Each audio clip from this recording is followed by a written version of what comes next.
Bonjour tout le monde, mon nom est Clara, je suis stagiaire étudiante en kinésiologie. Aujourd'hui, dans le fond, je vais vous parler de la périodisation de l'entraînement en endurance. Mon article allait évaluer différents types de périodisation d'intensité sur des athlètes en endurance pour savoir lequel était le mieux au niveau des adaptations physiologiques et d'avoir la meilleure performance possible.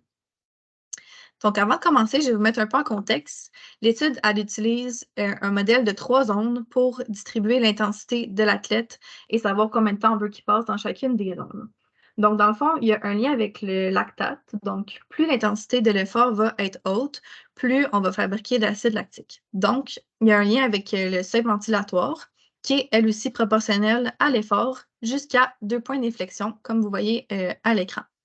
Donc, si on est avant le premier point d'inflexion, donc avant le SV1, on va vraiment être dans les entraînements d'endurance de longue distance, donc plus facile, qu'on peut avoir une conversation, par exemple. On va être pour quelqu'un qui a 20 ans entre environ 130 à 150 battements par minute. Si on est entre les 2 points d'inflexion, donc entre le premier seuil ventilatoire et entre le deuxième, on va être en zone 2, donc qui va être un peu plus exigeante. Donc, exemple, à tempo, avec un rythme un peu plus élevé. Donc, mettons de type fartlek comme entraînement. Si on atteint le deuxième point d'inflexion, donc le deuxième seuil ventilatoire, là, c'est vraiment plus fatigant. Donc, on va être dans les intervalles qui sont plus longues, vraiment plus intenses. Donc, pour quelqu'un de 20 ans, peut-être entre 170 à 180 battements par minute. Donc, beaucoup plus intense. Donc, concrètement, dans les deux types de périodisation, le premier entraînement pyramidal, il va avoir la grande majorité qui va être en zone 1. Donc, comme vous pouvez voir dans la zone verte, la majorité va être là, environ 65 Il va en avoir un peu moins en zone 2, donc environ 30 et encore un petit peu moins en zone 3, donc 5 Pour le deuxième type polarisé, la grande majorité va encore une fois être dans la zone 1. Puis là, il va en avoir un peu moins en rouge, donc en zone 3, et pratiquement aucun en zone 2, comme vous pouvez voir en jaune, comparativement à la pyramidale, qui a une plus grande proportion en jaune. Donc, l'étude s'est basée, dans le fond, avec 60 hommes d'environ 38 ans qui avaient beaucoup d'expérience en course à pied et avec un haut VO2 max, donc qui était déjà très bon en endurance. Ils ont fait 4 groupes différents. Donc, le premier avec uniquement l'entraînement de type pyramidal, le deuxième uniquement le type polarisé, le troisième faisait la moitié du mésocycle en mode pyramidal et changeait en cours de périodisation pour le type polarisé. Puis le dernier groupe, même chose, mais l'inverse. Donc, on commençait avec 8 semaines de polarisé et on terminait par 8 semaines de pyramidal. Donc, je vous ai aussi mis la répartition, vous voyez, là, par minute de chacun des types.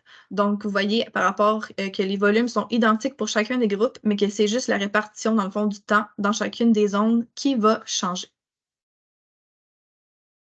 Je vous ai aussi mis la répartition en ce qui concerne les charges.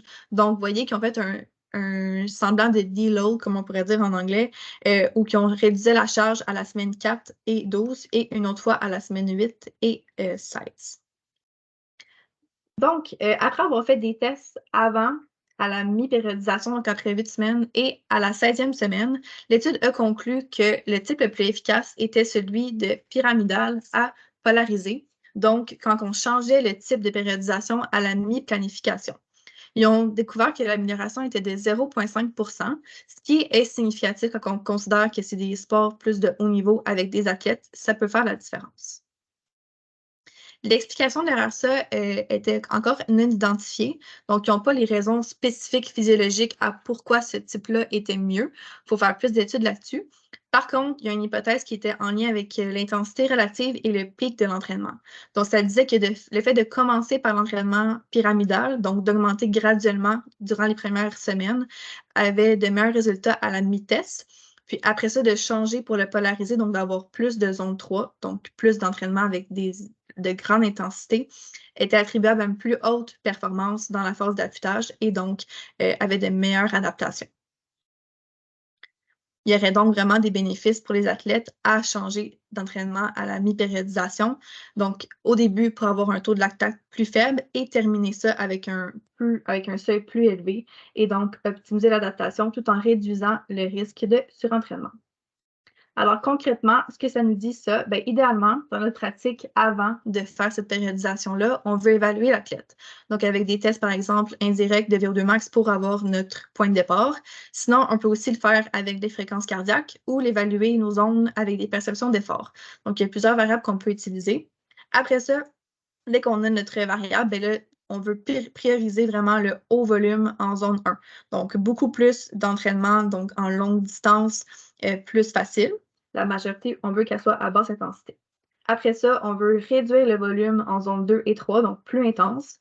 Sauf qu'à la fin, c'est là qu'on devrait prioriser la zone 3 à la zone 2, donc plus d'entraînement proche de l'anaérobie et plus intense que la zone 2 qui va être pratiquement inexistante quand on approche de la compétition. Donc, je termine en remerciant nos partenaires. Merci.